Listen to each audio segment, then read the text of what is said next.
nó nhỏ nó là cũ là khi cho lúc program giờ muốn nó lúc program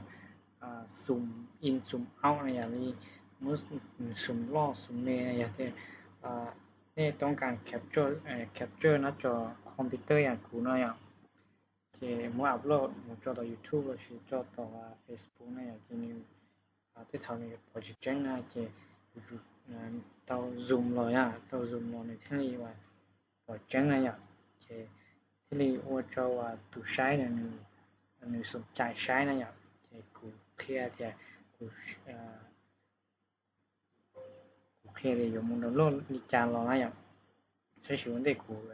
test จนได้ใช้ได้อย่าง test กูรู้โปรแกรม zoom in zoom out เนี่ยน้องนี่จะบอกว่าที่เรียกว่านี่เคลียร์ขอช่างดาวน์โหลดตัวนี้ที่เชียร์เนี่ยโอเค test เนี่ยสมมติกูต้องการจอหน่อยที่อยู่ว่าจะว่าตัวใช้เนี่ยนี่包的ก็ต้องการแกมที่เนี่ยเนี่ย你ใช้你包的ก็ว่าคนนั้น你ก็เชียร์เข้าใจนะอย่างเช่คนนั้นเช่มุกเล่าวิธีอะเช่คนนั้นวิธีที่อะเช่วิธีที่อ๋อเช่ที่อ๋อหนึ่งเด้ๆนะใช่ไหมเด้ๆนะหนึ่งจีซูมว่าถ้าชิคก็สามารถแต้มได้อะวิธีที่เป๊ะเรา我假如在那呀แรงแรงจุดกระจกศูนย์นะอย่างเก่าวินาทีนะอย่างเปลี่ยนไปอย่างวิธีที่เล่าอย่างวิธีที่เล่าอย่างหนึ่งตรงนะวิธีที่เล่าอย่างหนึ่งรู้หน่อยเจ๊ก็สามารถแต้มแล้วเชียร์ได้อย่างแต้มแล้วเชียร์ได้อย่างอุ้ยเงา用中书点全高的石头子呀，来讲，跟 test，นี่ผิดใช่ไหมจะกูเคลียร์ตัวเว็บเป็นมันก็อย่าง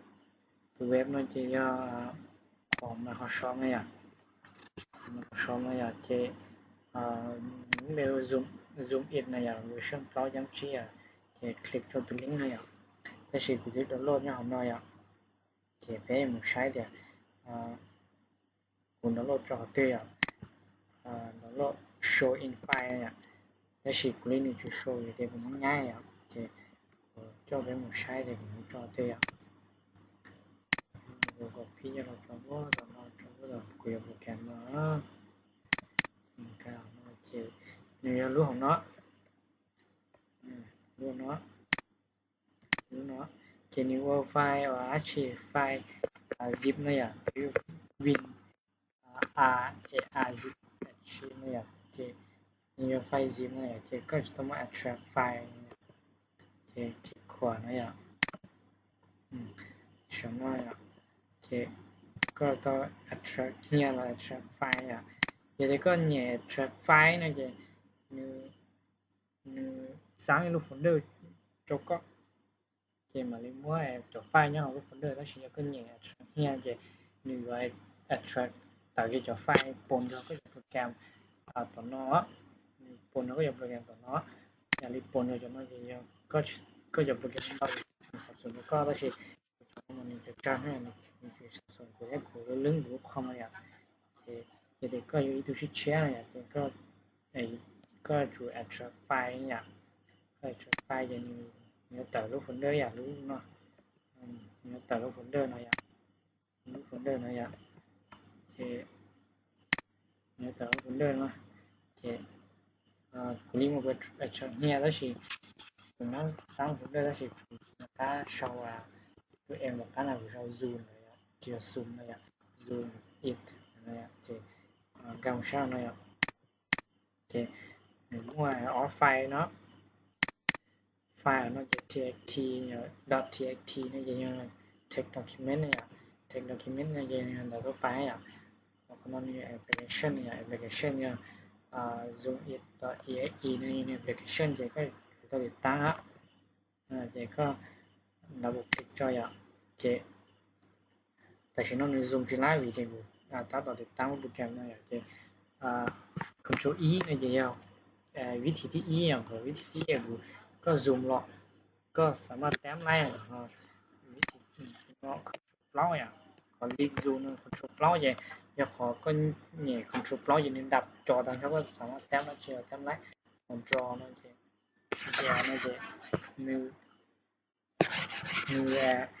ก็แต้มไล่ตัดสินที่ zoom หรอกนะอย่าง break นะ break นะจะ control เป๊ะอย่าง9วินาทีเนี่ย9วินาทีไม่ได้ของอย่างก็จุดสาม9วินาทีแล้วก็ม้วนหนึ่งลดลงมาได้อย่างนี้ก็ที่สี่个这9วินาทีอ่ะขอหน่อยอ่ะเด็กก็อ่า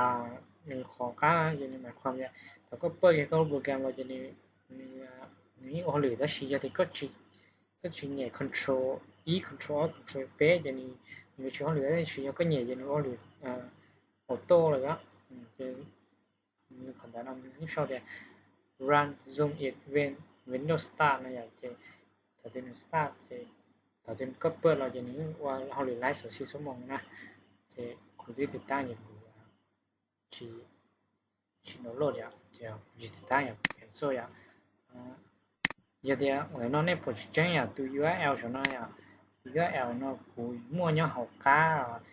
好 video 好加啦，就那冇ใช่เขาคำอธิบายของมันมั่วอย่างนั้นแต่พอหูรูปแบบของการจริงมั่วอย่างเขาเลยที่จำได้อย่าง